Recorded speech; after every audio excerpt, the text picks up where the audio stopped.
they were holding this Mariners offense down for quite a while. I mean, it was a 1-1 situation, and it was a pitcher's duel going on out there until Julio Rodriguez steps up to the plate.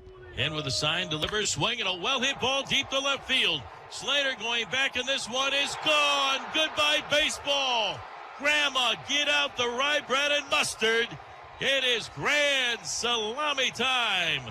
Julio Rodriguez with a grand slam, his 8th home run of the season. How about that? That was fantastic, man. I think it was really important for him because he's had a good month so far. Yeah, he's hitting almost 300 for the month. Yeah. So, I mean, and, you know, you see him come up with a big hit there. And I don't know. I mean, to me, that was him. I thought in my head, this is a superstar.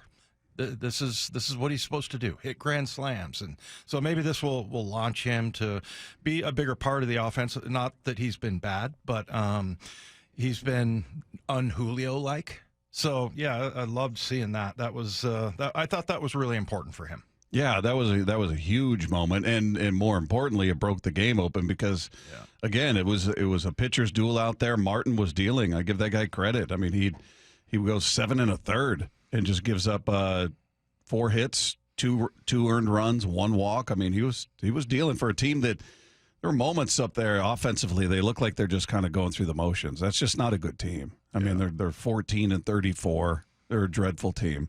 But I give him credit, and then Castillo was matching him, and it was a great outing from Castillo. And more importantly, we've talked about Castillo this year. A, he's not a guy who typically goes deep. B, he's been walking a ton of hitters. He didn't walk anybody yesterday.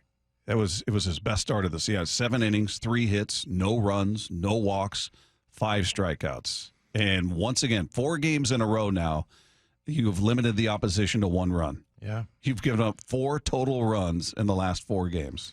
You know, the other thing, they've given up, the pitching staff, entire pitching staff has given up 6 walks in the last 4 games. Yeah. So when you got 2 of them from Taylor yesterday. Yeah. I mean, it's been incredible. So, and, you know, Castillo, I think there's lots of times, I don't know that you and I have ever said that's your ace. I mean, I guess when he was the ace, but you know, last year I was just looking at his numbers. He had a couple of times where or actually 8 times where he gave up either 4 or 5 runs, and then 7 times where he gave up multi-homers. We talked about him, you know, and so this year he's had a couple of bad outings. I mean, the one in Cincinnati, he gave up 6 earned runs, 5 earned runs in Toronto, but you know, he's no walks yesterday, and he's starting to become a little bit more solid. And I don't know if it's just because you're down with injuries with your pitching right now, rotation. But man, and we'll talk about it. But it's pretty fantastic what they have going right now. And now Castillo, you know, with an outing like that, just kind of brings you back to the point that guy is the Rock. Yeah, it was a great outing by him. It was great to see that. It was great to see Julio come up with that hit. The home run, the grand slam was huge. Rosarena making a diving catch to get Castillo through the 7th, which, you know, typically Rosarena, we're not singing his praises when it comes to defense, but this was a big moment. Into the wind, he delivers. Swung on, line drive left field. Here comes Randy. He goes to a dive. He tumbles. He's down. He makes the catch. Randy Arozarena. A tremendous catch in left field ends the inning, and Luis Castillo has gone 7 scoreless tonight against the White Sox. And he gets a little help from Randy Land. Yeah, Randy, I mean, the last 2 things I remember, and I know that there's lots more that's happened. Well, 3, actually, if you count that screaming home run that he had in San Diego, that was fantastic, like a line drive.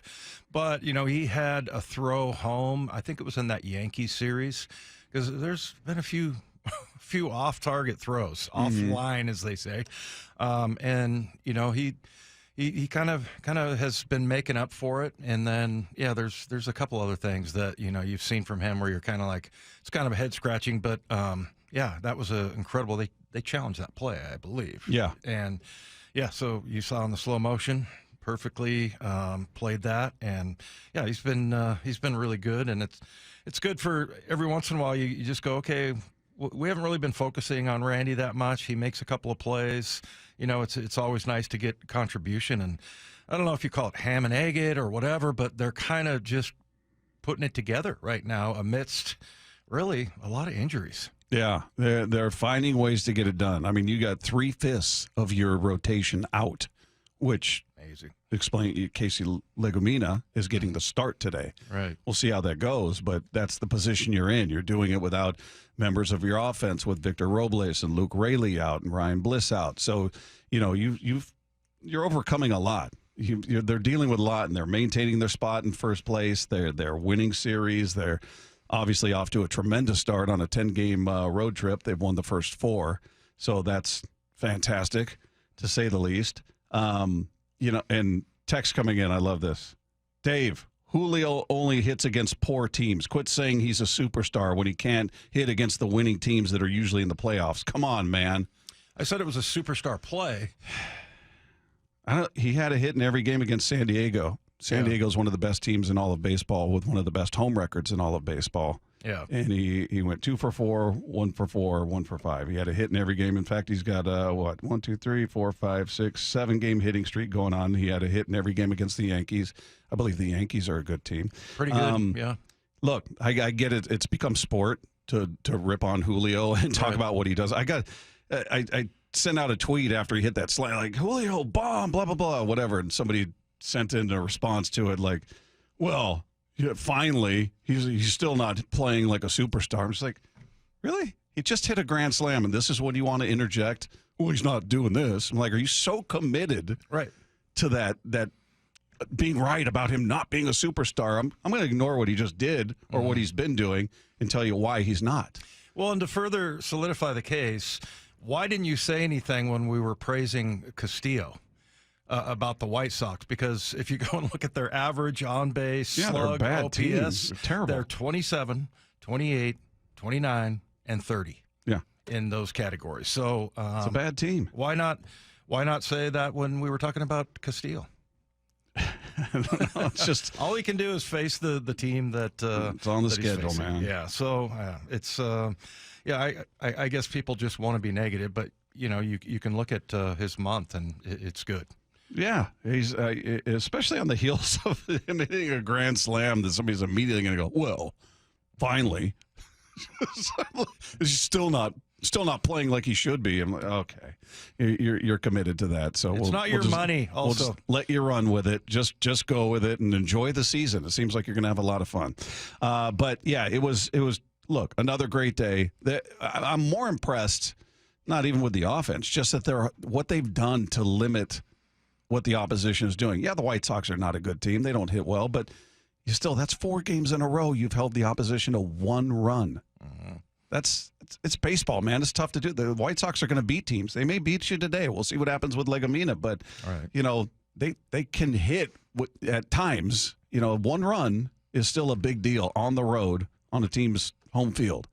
I'm going to give somebody said, is it more, because I said another tweet that said Castillo's dialed in or he's rolling, something like that, and they were like, well, is it him or is it the White Sox because they stink? I'm like, well, it's much more him.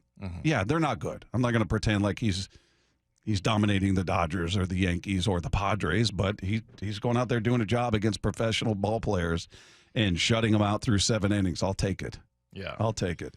As you look at this team, and we've talked about what they're doing right now, you've got 3 of your 5 starters out.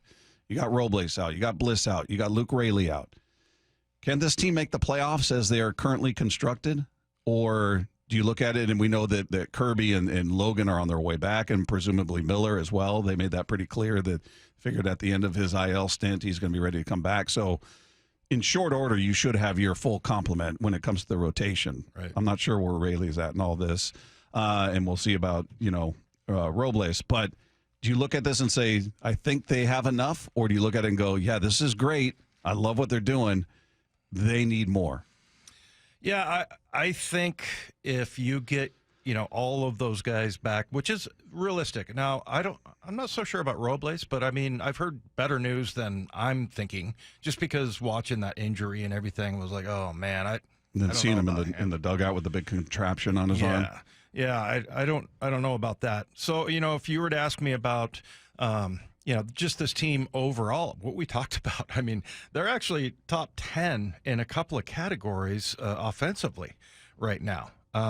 So, if they can just kind of maintain that. Now, is it sustainable was the question Mike asked. And I don't know. I'm not sure how much you're going to be able to. I mean, you're going to continue to get clutch hits from Rowdy Tellez, who, is not great average, but in some key spots, he's had some big hits.